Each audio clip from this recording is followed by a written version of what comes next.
Hebreus 3, versículos de 5 a 10.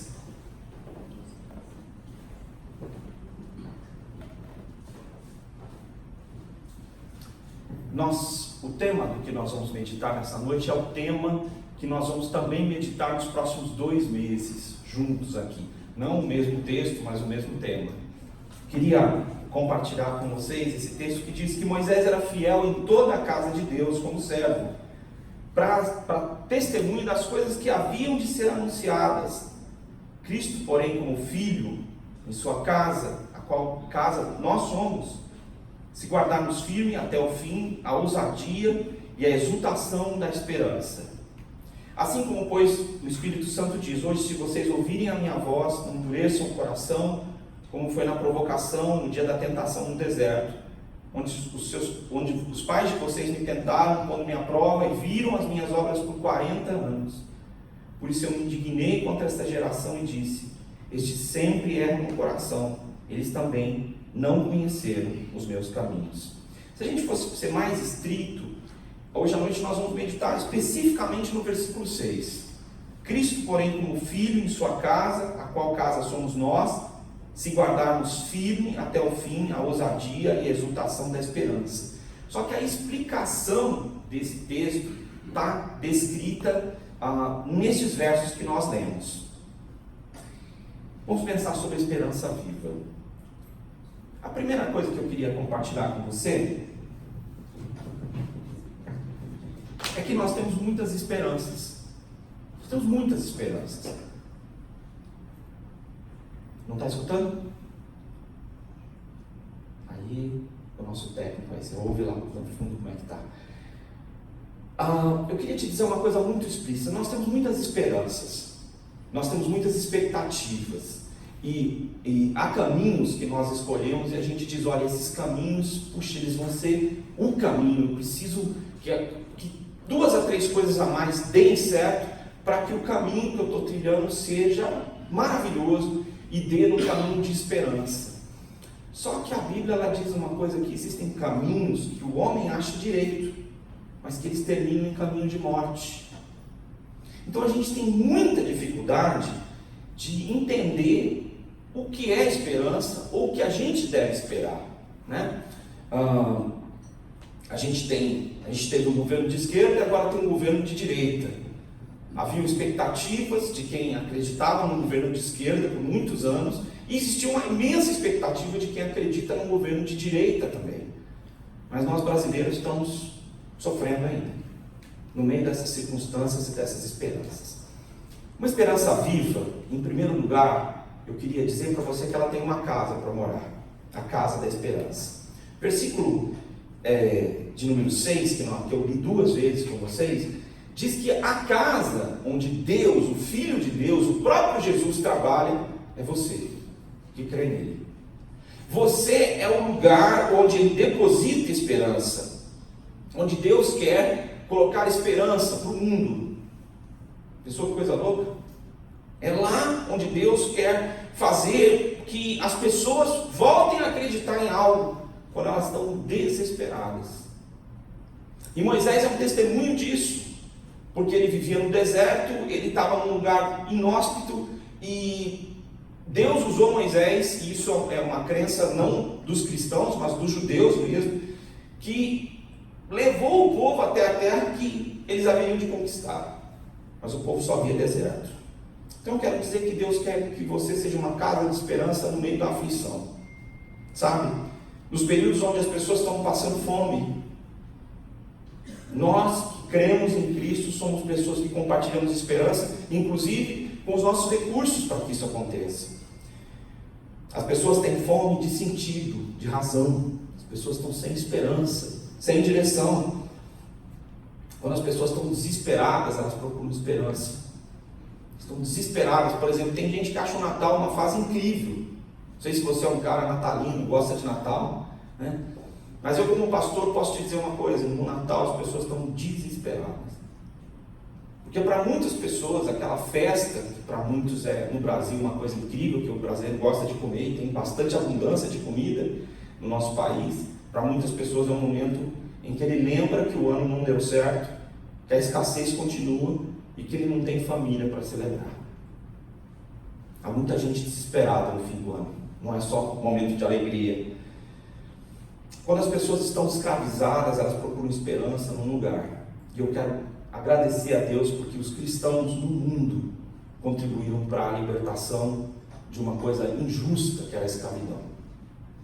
Os cristãos foram usados por Deus, gente crente, lutou contra tudo, politicamente, economicamente, para acabar com esse processo injusto. Mas o centro dessa atuação é o seu coração. O versículo de número 8 e 9 diz: não endureça quando o Espírito Santo falar com você o seu coração. Porque eu já queria antecipar uma coisa para nós. Se todas as suas esperanças são coisas e pessoas, você vai se frustrar. Porque as pessoas e as coisas falham. E você falha e eu falhamos. E quantas vezes a gente mistura a nossa expectativa espiritual com a nossa expectativa humana? Quantas vezes a gente mistura a nossa expectativa do mais profundo do nosso coração com coisas passageiras? E a gente confunde até, dizendo: olha, se Deus me der isso, Ele vai mostrar que Ele está comigo. Mas será que você vai ver hoje, eu vou falar isso, que Deus é a própria esperança? A Bíblia chama que Cristo é a esperança. E que Deus é a esperança.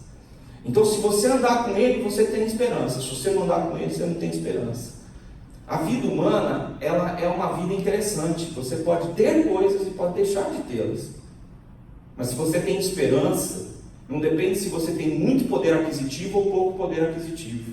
Ela vai com você. E você é uma pessoa que é capaz de mudar o mundo. Deus quer atuar no seu coração. Mas Ele diz o seguinte nos versículos 7 e 8: se você ouvir a minha voz, não endureça o seu coração. O que é esse processo de cauterização? É considerar as coisas divinas e especiais como coisas naturais, comuns. Sabe? O que Israel fez? Durante 40 anos eu fiz milagres no meio deles, mas eles achavam que isso era normal, que era obrigação de Moisés e minha. Não, nunca cauterize o seu coração. Não deixe de respeitar o que é santo. Sabe, as coisas de Deus, dê valor para isso. Não banalize os milagres. Sabe, eu não sei, eu vou falar uma coisa dura. Deus já fez tantos milagres por mim, se Ele não fizer mais nenhum milagre na minha vida, eu estou feliz. Só que eu e você precisamos entender uma coisa, que Deus é o milagre. Deus é o milagre. Ele não precisa fazer nada mais para provar para você que Ele é o milagre. Ele redimiu você, Ele é o seu redentor. E nós estamos num país onde a fé está misturando esperança com aquilo que você pode possuir ou adquirir com trocas espirituais. Isso é um perigo. Isso é um perigo. Sabe? Hoje, se ouvirdes a minha voz, não despreze a operação de Deus. Eu queria te dizer que é muito difícil ouvir a voz de alguém. Porque nós estamos vivendo uma vida tão corrida.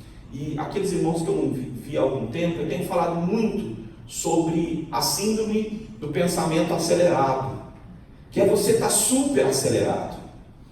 Super acelerado. Como falar com você, se nem você se ouve mais? Sabe, eu não quis escolher isso porque eu acho que seria uma cena muito agonizante. Sabe o que é uma pessoa se afogando e você quer conversar com ele e fala: dá um passo atrás, bate essas mãos, gente, dá um passinho atrás, você já vai pisar na terra. O cara não escuta, você está desesperado. O que acontece? Se ele for muito grandão e você for trocar uma ideia com ele pertinho dele, ele vai te dar um aperto, tentar colocar você em algum lugar para ele respirar. Isso vai ser uma coisa terrível. Se você se afastar um pouco dessa margem, no lago, no mar, vão morrer os dois. Por quê? Porque esse indivíduo já não consegue escutar mais.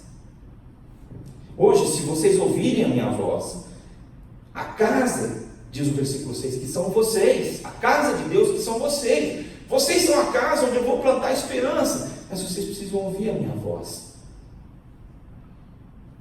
E há um momento que a gente não escuta ninguém mais. A gente não está escutando. E a gente escuta a voz da ansiedade. Nosso coração fica ansioso.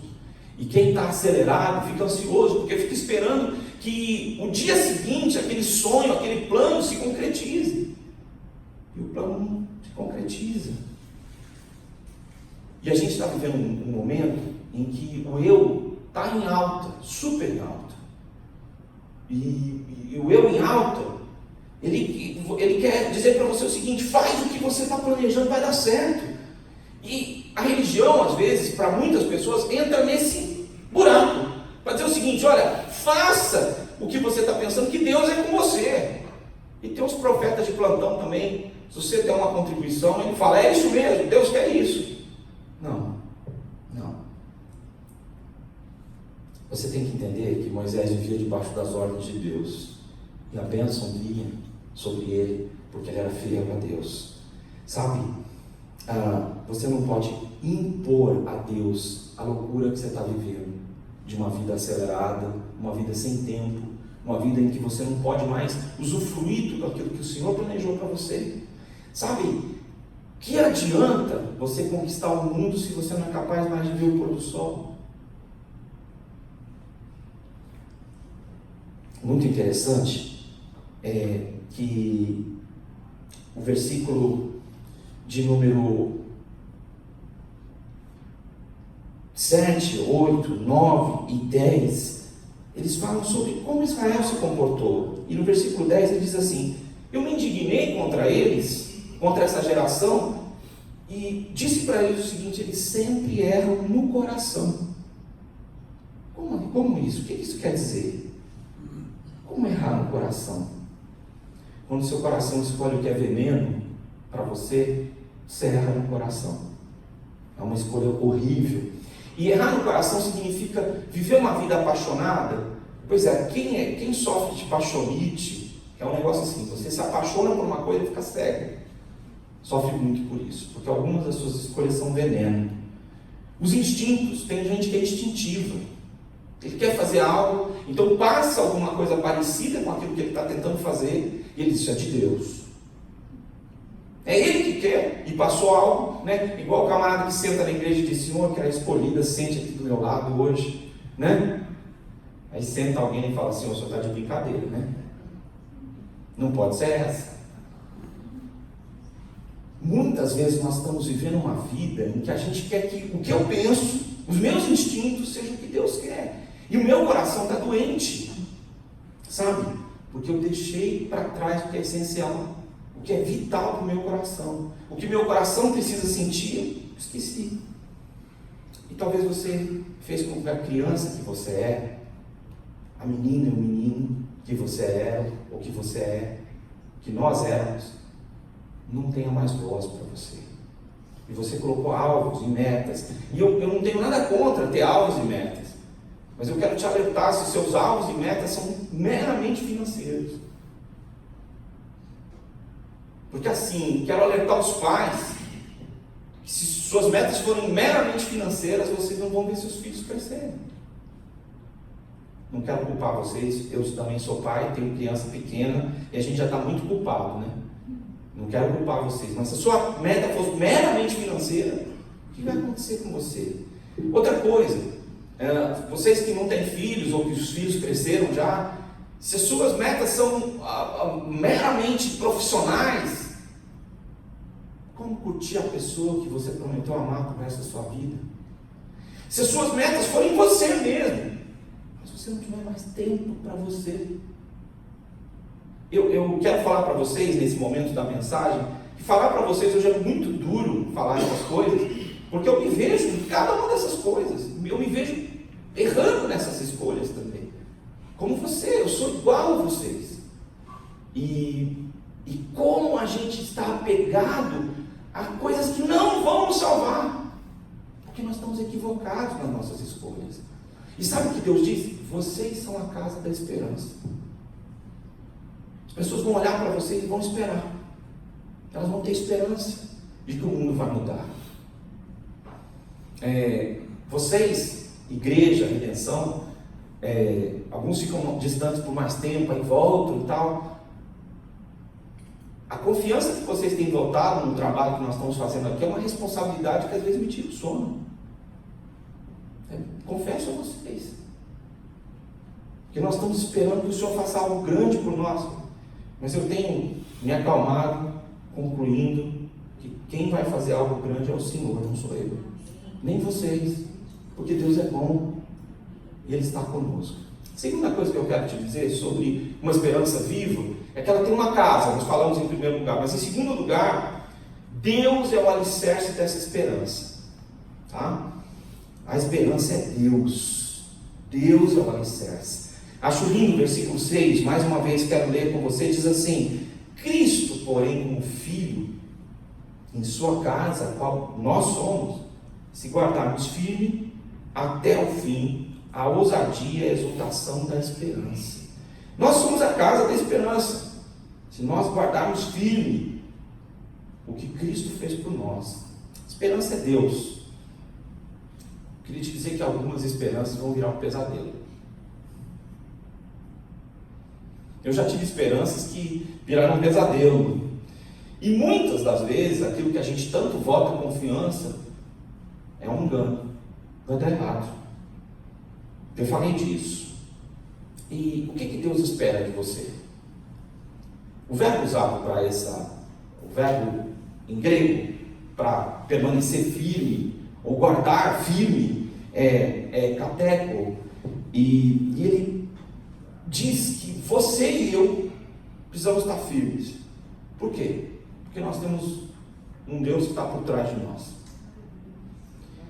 E eu gosto muito, apesar de ser uma cena muito dura, gosto muito a tradução seria a tumba do soldado desconhecido. Lá na Virgínia, nos Estados Unidos, existe um lugar, perto de um cemitério, onde se honra um soldado que morreu em combate, mas que ninguém sabe o nome mais, porque nem as plaquinhas que os americanos gostam de usar foram suficientes para identificar esse indivíduo. E os americanos que gostam de guerra e gostam de soldado, eles têm uma atitude de honrar essas pessoas. Eu queria que vocês vissem essa cena, em qualquer circunstância.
Eu fico vendo essa cena, e se você for procurar na internet, tem na neve também.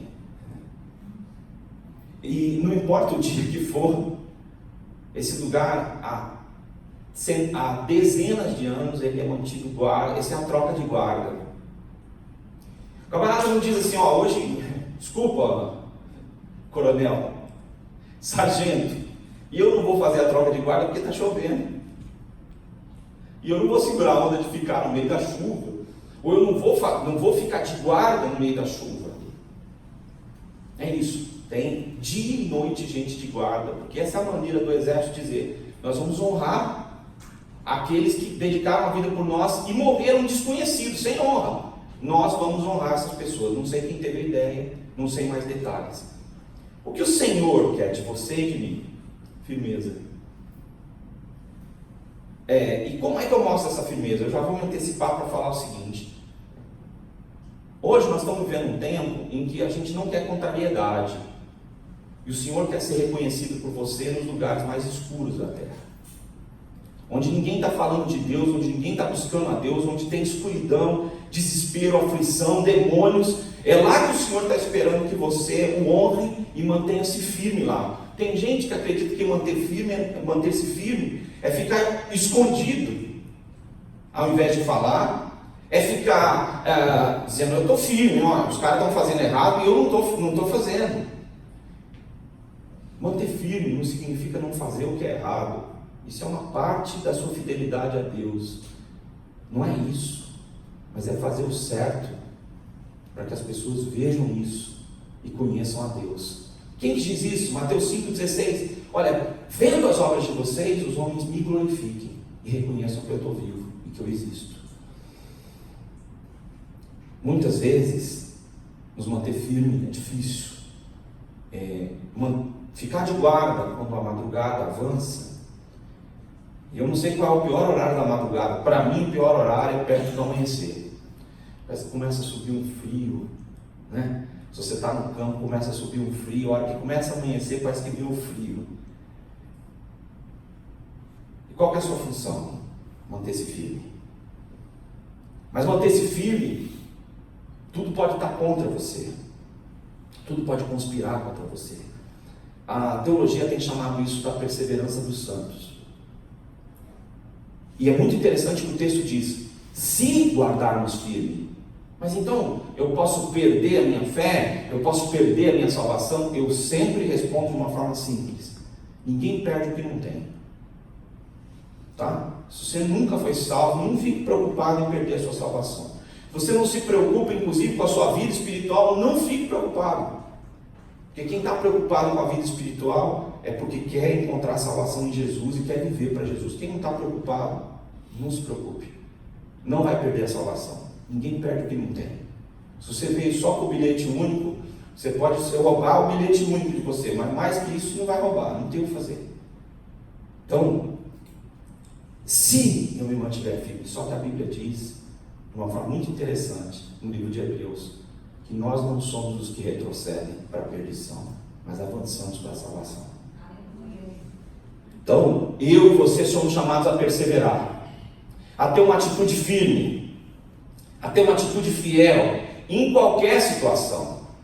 Em qualquer situação.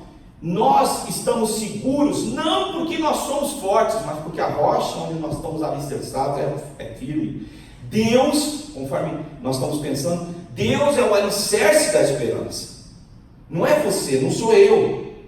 Nós escolhemos esse alicerce e ele é infalível.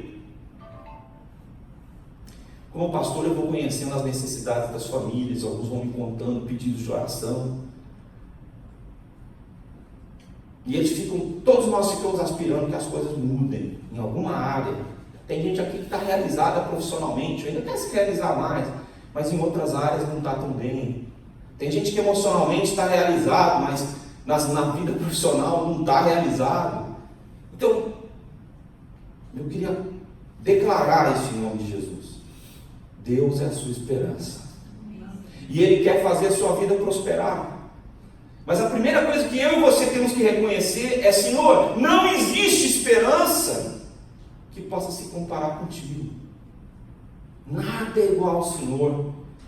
Sabe, o Senhor é a rocha da esperança. E qual é a minha função? Manter essa tocha acesa na escuridão. Para que as pessoas saibam que existe um lugar para esperar. No frio da noite, em qualquer situação. Deus quer acolher essas pessoas porque Ele nos sustenta. Sabe? Um dia, um cara que eu respeito muito, na minha opinião, um dos maiores compositores de música cristã, ele trouxe uma composição dele para mim, e eu coloquei no carro para ouvir. Ele falou, olha, eu queria trazer esperança para quem está desesperado, principalmente para quem não é da igreja, quem não conhece essa mensagem nossa. Eu fui ouvindo, e como ele me pediu a opinião, eu falei para ele, olha, esse desespero seu é muito pouco desesperado. É um desespero de quem conhece a Deus. As pessoas, elas estão muito mais desesperadas que isso. A ansiedade está tomando conta das crianças, as pessoas mais velhas. Sabe? As pessoas estão vivendo uma cena terrível. Eu queria nessa noite te convidar a experimentar a esperança viva. Uma esperança que está pronta para você. Sabe? Vai existir momento, gente, que a gente é tentado a fraquejar e atribuir culpa a Deus pelas nossas escolhas. E é interessante que o versículo de número 10 diz exatamente isso. Eu me indignei contra essa geração. E versículo 9 diz: os pais de vocês me tentaram, eles me puseram à prova. Eles viram minhas obras por 40 anos. E o versículo 8 diz: e eles me tentaram no deserto. O que foi essa cena? O que aconteceu no deserto? O povo estava com fome, estava com sede, e eles começaram a dizer: Senhor, o Senhor não é suficiente para nos sustentar. Moisés é ocupado, mas por trás dele está um Deus maligno, que nos levou para esse lugar terrível, onde só há escorpiões e nós vamos morrer, esbraseados pela areia, com sede e com fome. O deserto não vai sustentar, não vai cessar, Deus não vai nos sustentar, Deus não pode. É isso que eles começaram a dizer para Deus, mesmo depois de ter experimentado grandes milagres de Deus, mesmo depois de terem compartilhado de uma graça especial de Deus, redentora. Não, eu e você não podemos tentar a Deus.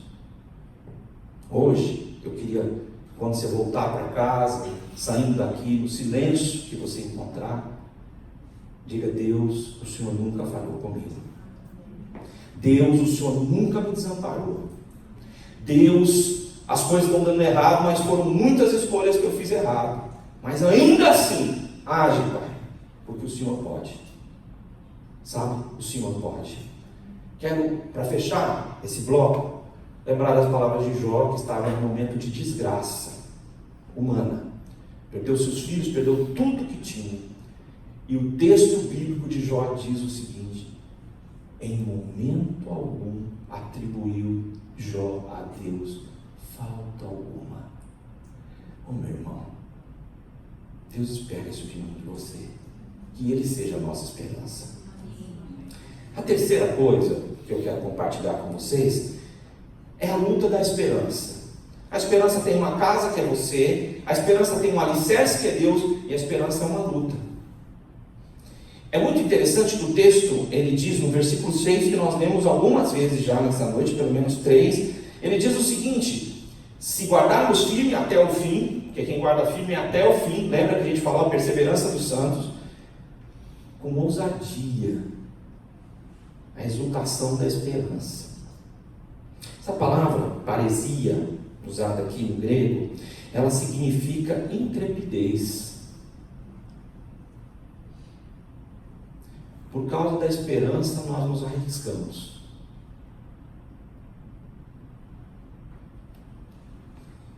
Um dia entrou uma menina, foi até minha casa. Muitos anos atrás, eu estava no começo do ministério, tinha algumas pessoas comigo na minha casa, e a menina contou a situação de conflito, de um erro que ela tinha cometido, e ela disse o seguinte: se eu voltar para casa, meu pai pode me bater, e meu pai é muito violento. Por isso, algumas pessoas me aconselharam a fugir de casa.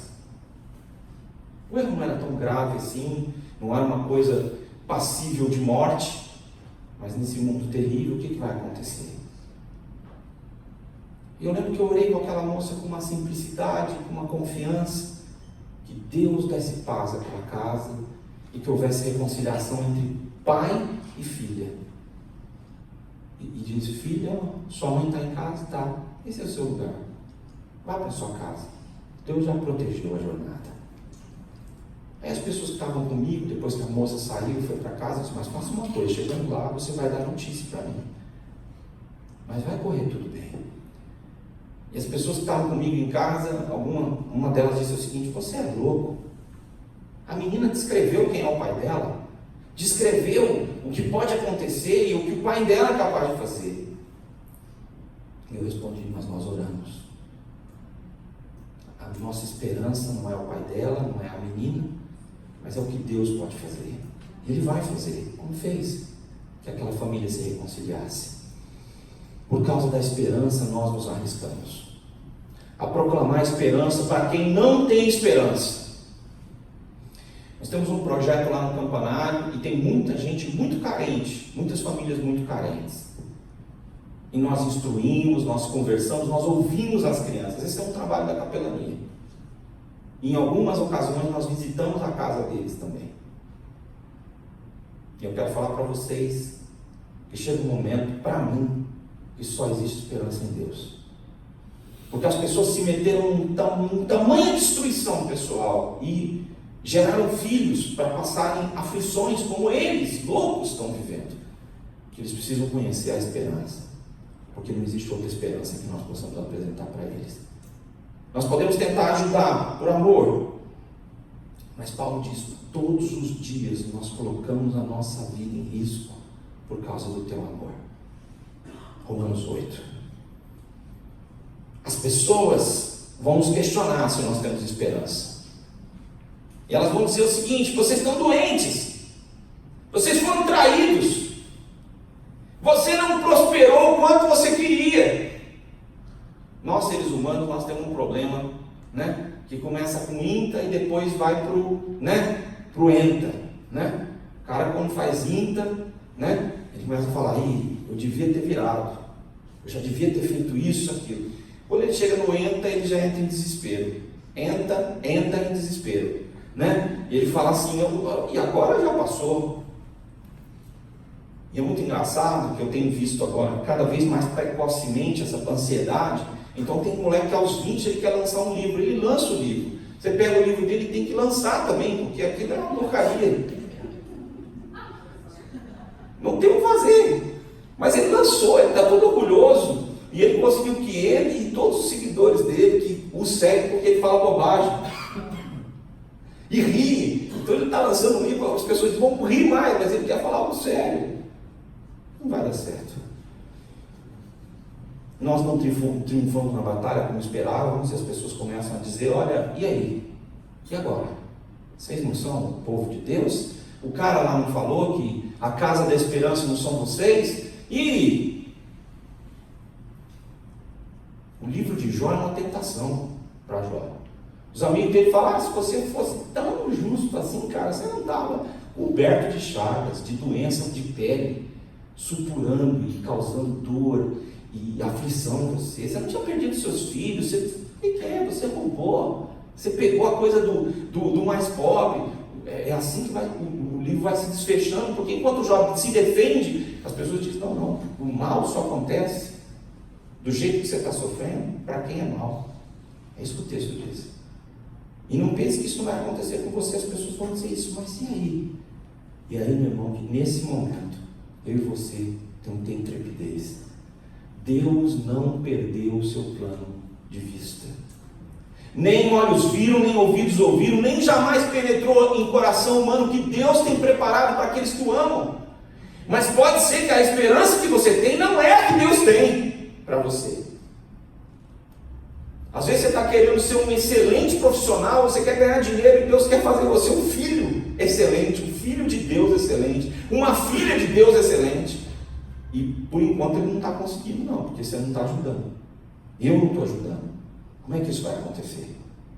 Você quer tanto algo que o Papai do Céu te dê no Natal, mas Deus quer que você seja intrépido e eu queria falar um pouco do que é intrepidez. É colocar a vida em risco para alcançar um objetivo.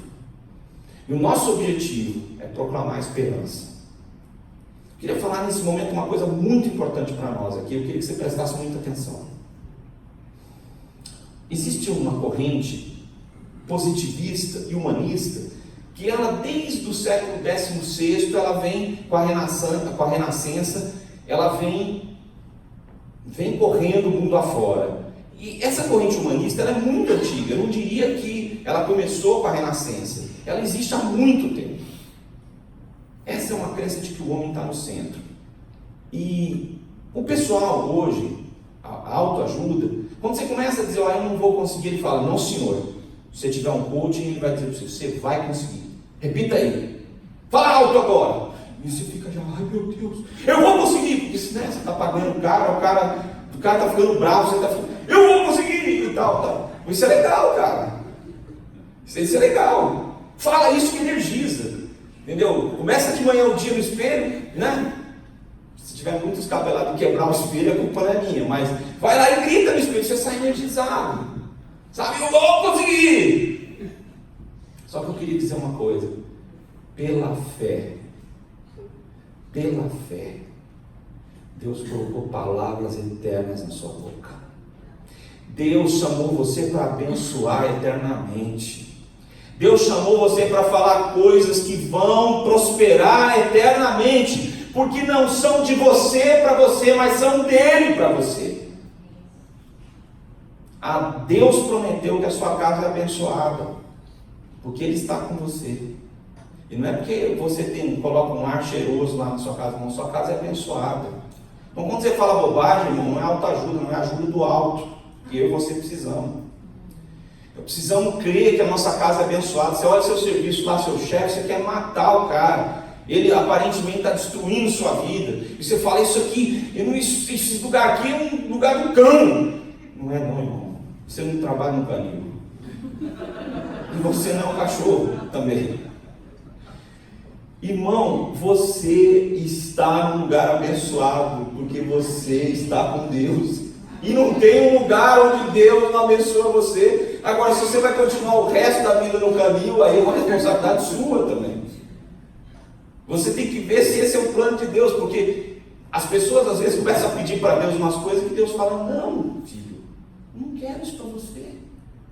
Sua esperança é uma coisa tola. Mas onde você estiver, se eu estiver com você, essa é a bênção. Você tem que ter esperança.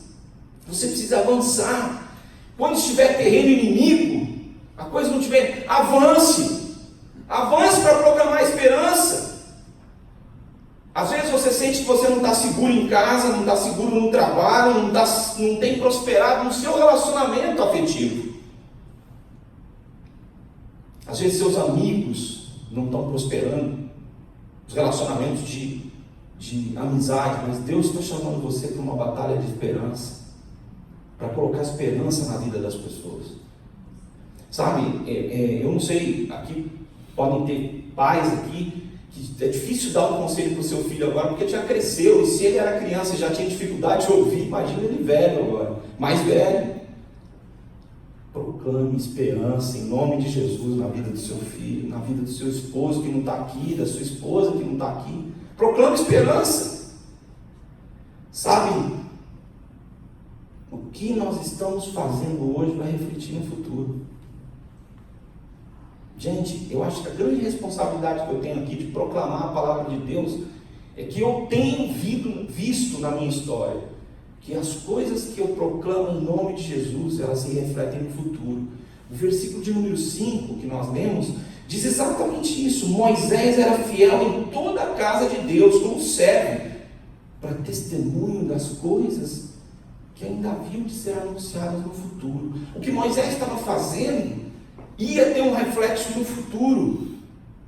Meu irmão, quando nós proclamamos esperança, pode ser que no momento que você está fazendo essa proclamação, você de verdade não acredite.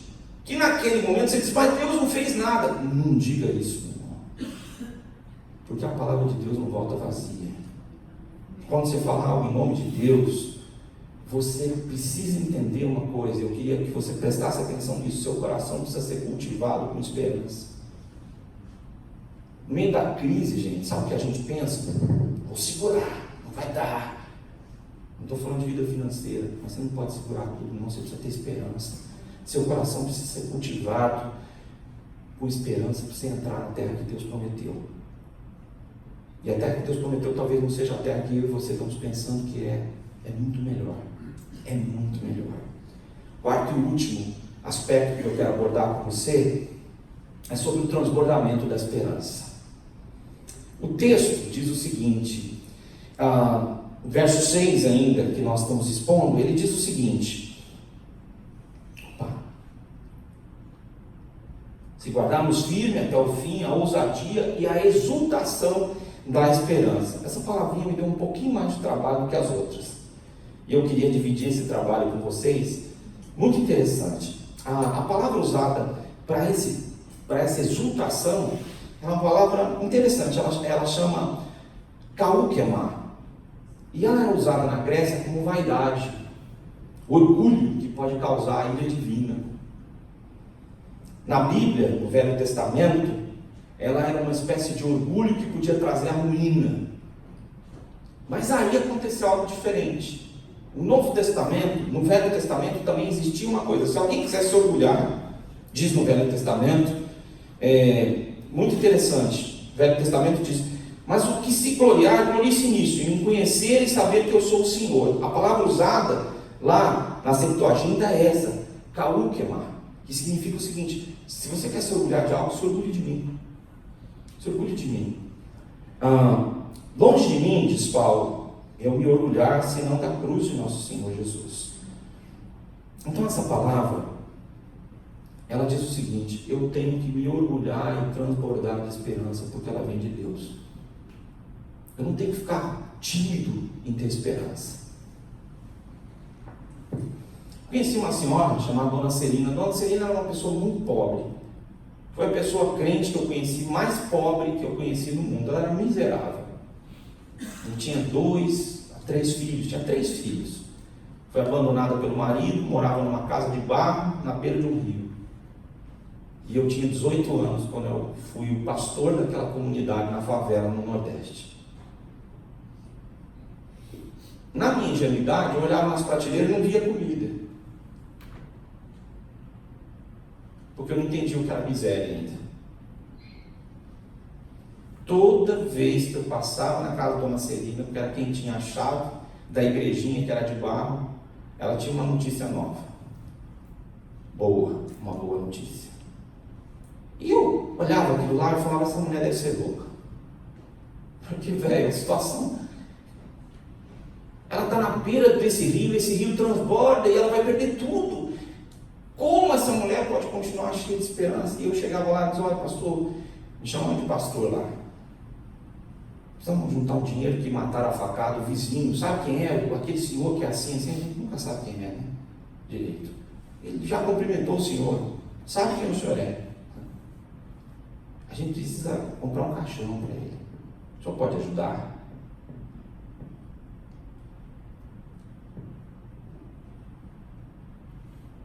Já vai todos os lanches que eu podia comer daquela noite e ir embora. De onde aquela mulher tirava força? Não era dela. Eu quero te dizer que é um momento em que Deus quer que você não só tenha esperança para você, mas você transborde de esperança. Porque vem de Deus, e que você se orgulhe disso, de que Deus confia em você e de que você deve influenciar pessoas. Quero fazer uma pergunta muito honesta, muito às claras com você. Você está refugiado na redenção aqui? Ou você é um cara queixudo mesmo, que está metendo esperança nas pessoas e convidando-as para aceitar o Senhor Jesus e vir comungar conosco? Você está ali vivendo a sua vida isolado? Irmão, quando você transborda de esperança, você começa a brilhar na escuridão. E eu queria te dizer que esperança não depende da concretização de algo que você deseja, mas depende de Deus ser Deus. Algumas palavras que você disser em nome dele vão prosperar, e pessoas vão ser abençoadas. Algumas das coisas que você sente ou pensa, que você orar, vão ser atendidas. Às vezes a sua esperança ela vai ser destruída.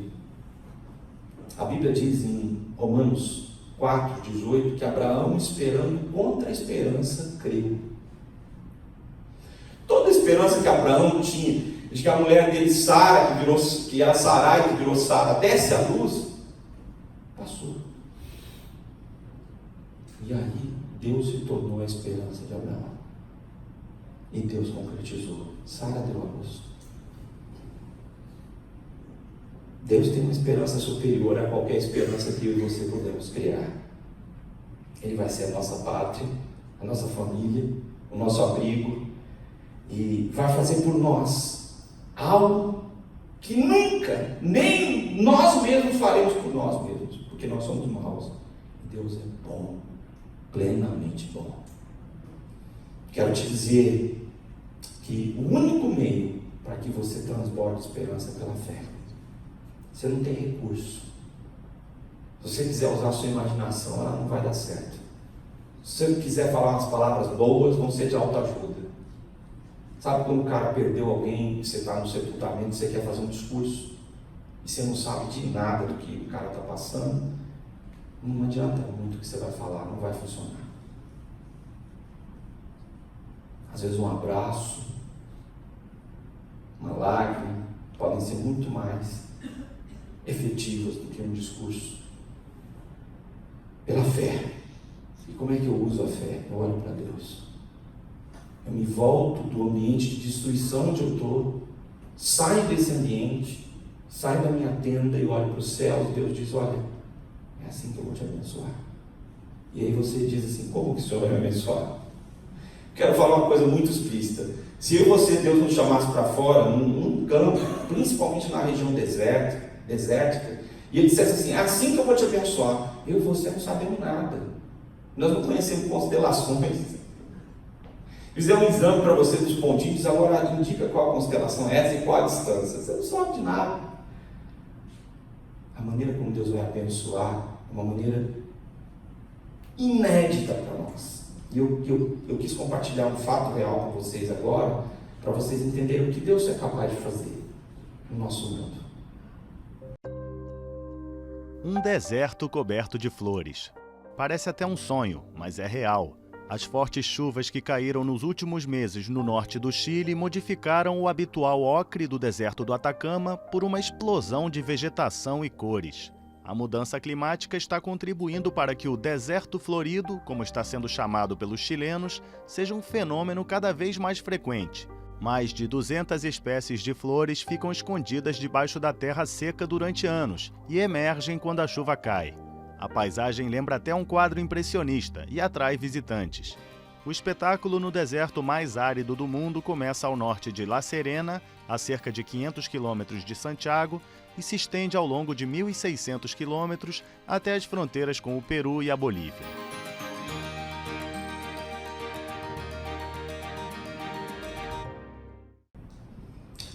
O que você pode estudar, se quiser fazer sua pesquisinha, é que o Atacama é o lugar mais desértico do mundo. O Atacama nunca chove. Mas o que as notícias que vocês estão vendo aqui, choveu. E a notícia inesperada é que debaixo da terra existem flores no deserto. E os chilenos, não eu e você, porque você está tendo notícia hoje, se você não sabia, mas os chilenos estão lá para dizer, o que é isso? Isso aqui é um deserto, não tinha nada. O que Deus vai fazer por mim, por você, não depende do que eu e você sabemos e que nós podemos. Depende do que Deus é. Depende do que Ele deseja. Ele vai realizar milagres estranhos e diferentes. Por quê? Porque Ele quer e porque Ele pode. Sabe? E o que eu preciso? Eu preciso seguir o plano. Não o meu plano, o plano que Ele teceu. Eu preciso receber a alegria de Deus. E eu queria te dizer que Deus está alegre. Sempre. Não é que Deus não se entristece, mas Deus sabe que a sua vontade é perfeita, que ela vai triunfar. E Deus tem felicidade plena na Trindade. E Ele quer compartilhar isso com você. Que você transborde de alegria, transborde de orgulho por saber que a esperança dele vai se concretizar. Não importa o que você tem ou deixa de ter, Ele quer que você se orgulhe do que Ele fez por você na cruz. Ele quer que você se alegre no amor que Ele tem por você. E Ele quer que você fique feliz na esperança, pela fé, não pelo que você possui, porque se você possuir não é esperança. Minha fé tem que me colocar no lugar onde Deus está. Ainda que eu não sei o que vai acontecer, que eu não estou certo de como as circunstâncias vão se dar, Ele é. E porque Ele é, eu creio, eu confio, eu me entrego e eu transbordo de esperança, mesmo sendo pobre ou miserável. eu transporto esperança. Ainda que seja na presença dos seus inimigos. Diz o Salmo 23, o meu cálice transborda. A ovelha está com um incômodo, animais estão depositando, insetos estão depositando parasitas no tímpano da ovelha, ela está enlouquecida. O pastor derrama o óleo na presença dos adversários e passa toda a aflição. E o salmo termina dizendo: bondade e misericórdia vão me seguir, vão me cercar por toda a minha vida, até aquele dia em que eu vou habitar na casa do Senhor para sempre. E essa palavra parece dissolver o tempo, porque Deus é a minha esperança, porque Deus é a sua esperança. E hoje nós começamos uma série de palavras de ajuda do alto. E eu quero dizer que você que é da mesma casa, mora na mesma casa, ou é da mesma igreja, saia de ser uma pessoa escondida, fugindo, tendo na igreja um lugar onde você só tem um refúgio de vez em quando.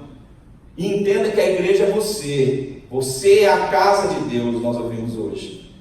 Você, verso 6, vou pedir para a gente projetar mais uma vez.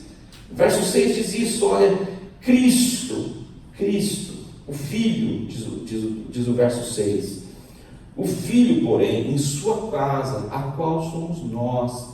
Você não vem aqui para se refugiar, você é a casa de Deus, e onde você for, a esperança tem que ir com você, porque Deus é a esperança. Então, essa noite, em vez de só murmurar, reclamar e pedir, comece a ver o que Deus tem feito, comece a reconhecer que o Senhor é com você, e que Ele quer abençoar a sua vida.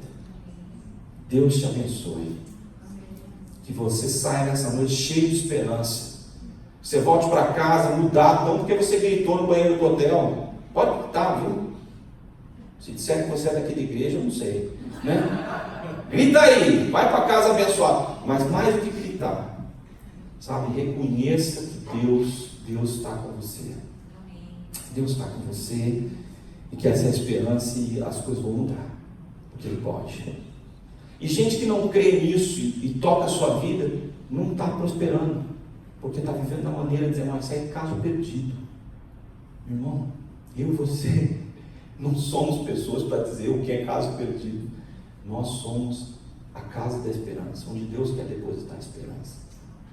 Então, eu gostaria que nesses próximos 2 meses, esperança começasse a sentar no nosso meio, tá? Que Deus abençoe sua vida, meu irmão.